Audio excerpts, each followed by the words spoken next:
Hello students. तो students आज हम फिर ज्योग्राफी 8th क्लास का चैप्टर फर्स्ट रिसोर्सेज को कंटिन्यू करेंगे।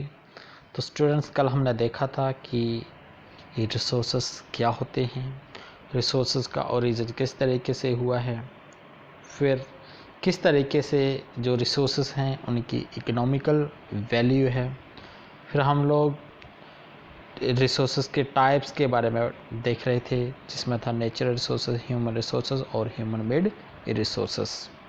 फिर हमने इनकी डिस्ट्रीब्यूशन के बारे में की थी, इनके क्लासिफिकेशन के बारे में किया था। पहले हमने किया था on the basis of origin, जिसमें हमने पढ़ा था बायोटिक और अबायोटिक रिसोर्सेज। फिर हमने किया था on the basis of distribution के तौर पे हमारे पास दो तरीके के रिसोर्सेज हैं, उबिक्विटस और लोकलाइज्ड रिसोर्सेज।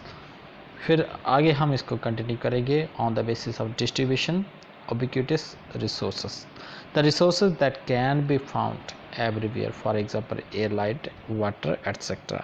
तो ऐसे resources जो हमें हर जगह हर कहीं मिलेंगे, ऐसे resources को हम ubiquitous resources बोलते हैं। localized resources वो resources हैं जो किसी एक सर्टन प्लेस पे या वर्ल्ड के किसी पर्टिकुलर पार्ट में मिलते हैं। ऐसे रिसोर्सेज को हम लोकलाइज्ड रिसोर्सेज कहते हैं। इसमें कॉपर है, आयरन और है, थर्मल पावर प्लांट्स एट्सेट्रा। तो ऐसे रिसोर्सेज जो हर घड़ी हर कहीं हर जगह मिलेंगे उबिक्विटस रिसोर्सेज कहलाते हैं, और लोकलाइज्ड रिसोर्सेज वो हैं जो किसी पर्टिकुलर प्लेस में पाए जाते हैं। अब next classification on the basis of renewability. तो रिन्यूएबिलिटी के बेस पे अगर हम रिसोर्सेज को क्लासीफाई करेंगे तो ये हमारे पास हैं रिन्यूएबल और इनएग्जॉस्टिबल रिसोर्सेज और नॉन रिन्यूएबल यानी कि एग्जॉस्टिबल रिसोर्सेज। तो रिन्यूएबल रिसोर्सेज कौन से हैं?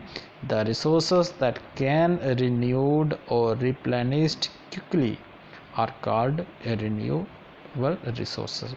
तो ऐसे रिसोर्सेज जो क्या हैं, बड़ी जल्दी से क्या हो जाते हैं, रिन्यू हो जाते हैं, रिसाइकल हो जाते हैं, ऐसे रिसोर्सेज को हम रिन्यूएबल रिसोर्सेज कहते हैं। These resources are unlimited solar energy, water energy और विंड एनर्जी।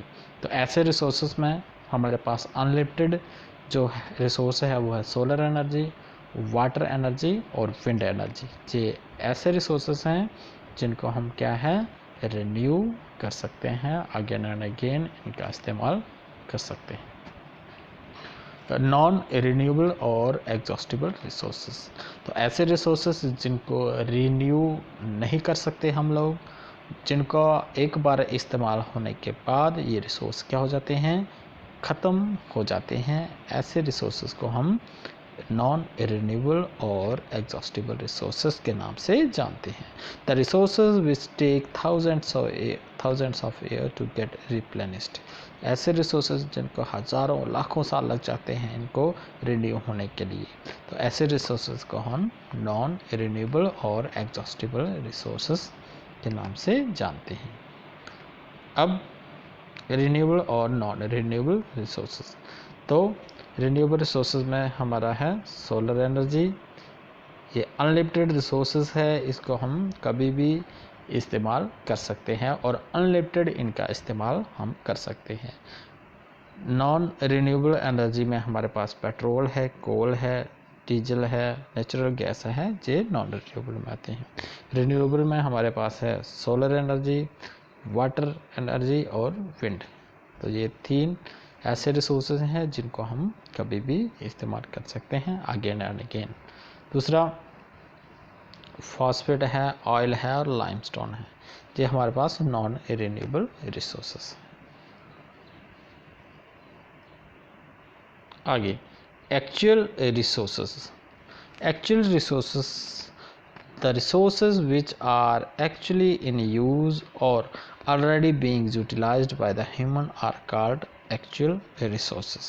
तो ऐसे resources जिनको हम currently क्या कर रहे हैं, यूज़ कर रहे हैं या फिर एक समय से इनका इस्तेमाल कंटिन्यू हो रहा है, तो ऐसे रिसोर्सेज को हम एक्चुअल रिसोर्सेज के नाम से जानते हैं। Energy resources such as coal, petrol, uranium etcetera. अब इन रिसोर्सेज में हमारे पास एनर्जी रिसोर्सेज जो कोल, पेट्रोलियम और यूरेनियम है, ये एग्जाम्पल है एक्चुअल रिसोर्सेज के। For example river Sutlej has been tamed, power project have been set up on it and electricity is being generated, this has become a developed resource. इसमें हम Sutlej river की examples लेते हैं। वहाँ पे जो भाखड़ा नंगल एक हैवी इलेक्ट्रिक प्रोजेक्ट बना हुआ है, उसको हम कई टाइम से क्या कर रहे हैं, इस्तेमाल कर रहे हैं इलेक्ट्रिसिटी जनरेशन के रूप में। तो इस तरीके से हम इस रिसोर्सेज को क्या है, डेवलप भी कर सकते हैं, एक्चुअल रिसोर्सेज को भी।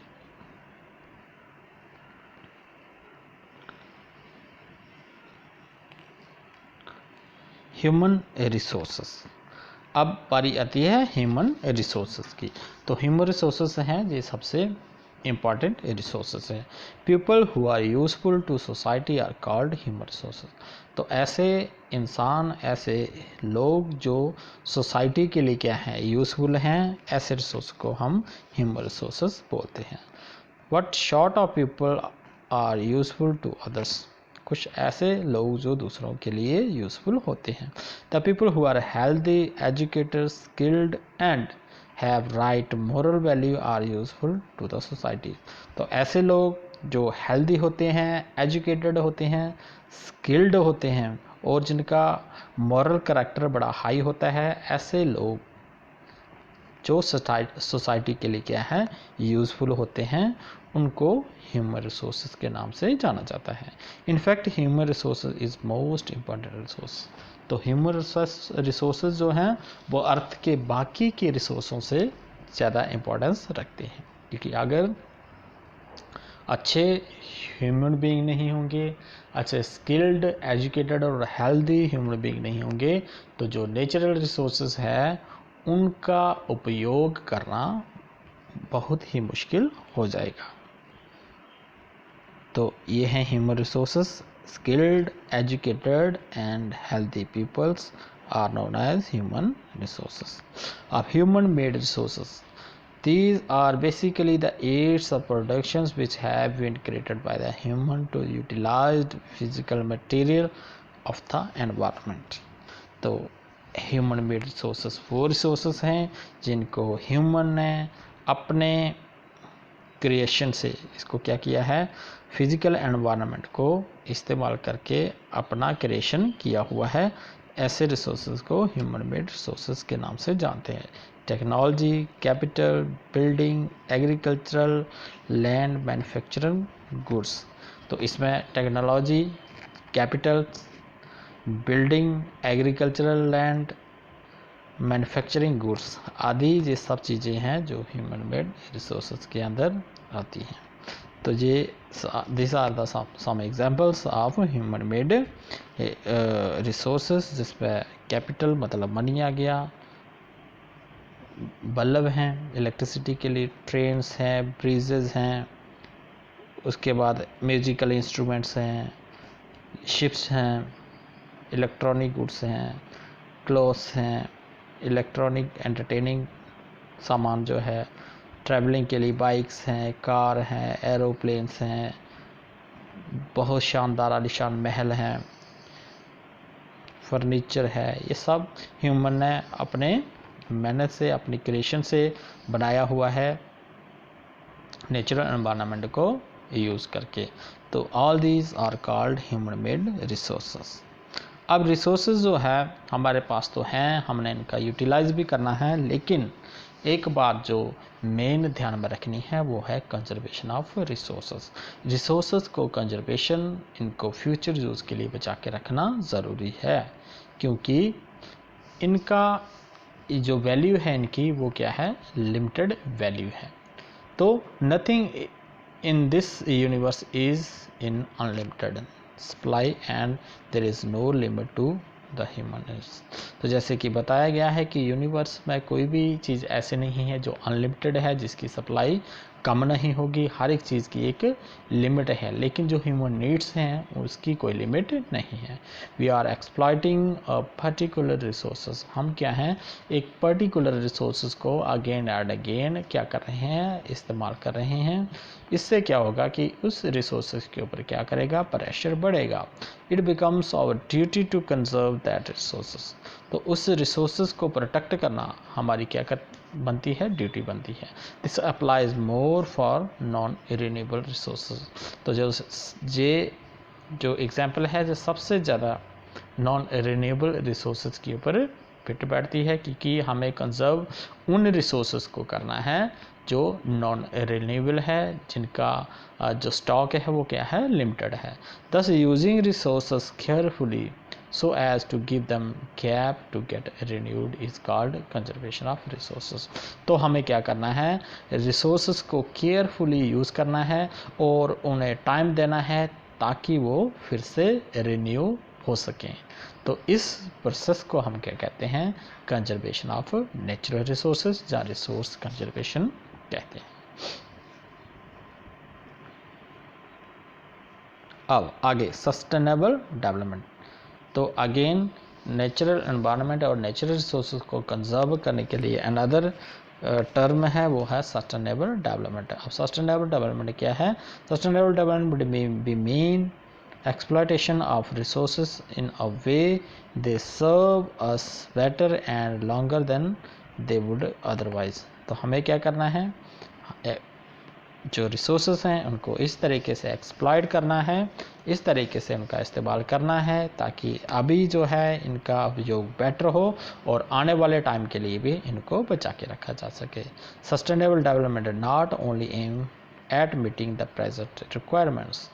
सस्टेनेबल डेवलपमेंट में हमारा कॉन्सेप्ट ये नहीं है कि हमें रिसोर्सेज को खाली प्रेजेंट टाइम के लिए ही इस्तेमाल करना है, बल्कि इसको हमने क्या करना है, but also take care for the future generation. तो हमें इस तरीके से इनका इस्तेमाल करना है ताकि इनको फ्यूचर जनरेशन के लिए भी प्रोटेक्ट करके रखा जा सके।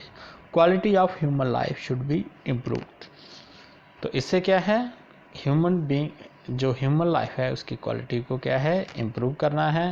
Respect the and care should be given to all form of life, तो इसमें जो जितनी भी लाइफ्स हैं उनको क्या करना है, हमने केयर करना है और उनकी रिस्पेक्ट को करना है। Diversity of the earth should be conserve, तो अर्थ में जो भी डाइवर्सिटी है, चाहे वो प्लांट्स की है, चाहे एनिमल्स की है, चाहे ह्यूमन बीइंग्स की है, सबको क्या करना है, हमने कंजर्व और प्रोटेक्ट करके रखना है। ये 3 पॉइंट्स हैं सस्टेनेबल डेवलपमेंट के अंदर। अब इस एवेल्यूशन में जब हम देखेंगे तो उसमें हमने क्या देखा, सबसे पहले हमने नेचुरल रिसोर्सेज के बारे में देखा, फिर हमने कंजर्वेशन ऑफ नेचुरल रिसोर्सेज के बारे में देखा, फिर ह्यूमन मेड रिसोर्सेज और ह्यूमन रिसोर्सेज के बारे में पढ़ा, फिर उसके बाद हमने देखा सस्टेनेबल डेवलपमेंट क्या है। तो स्टूडेंट्स, ये था हमारा टॉपिक रिसोर्सेज के बारे में। तो आगे हम इसके क्वेश्चंस को डिस्कस करेंगे। Thank you.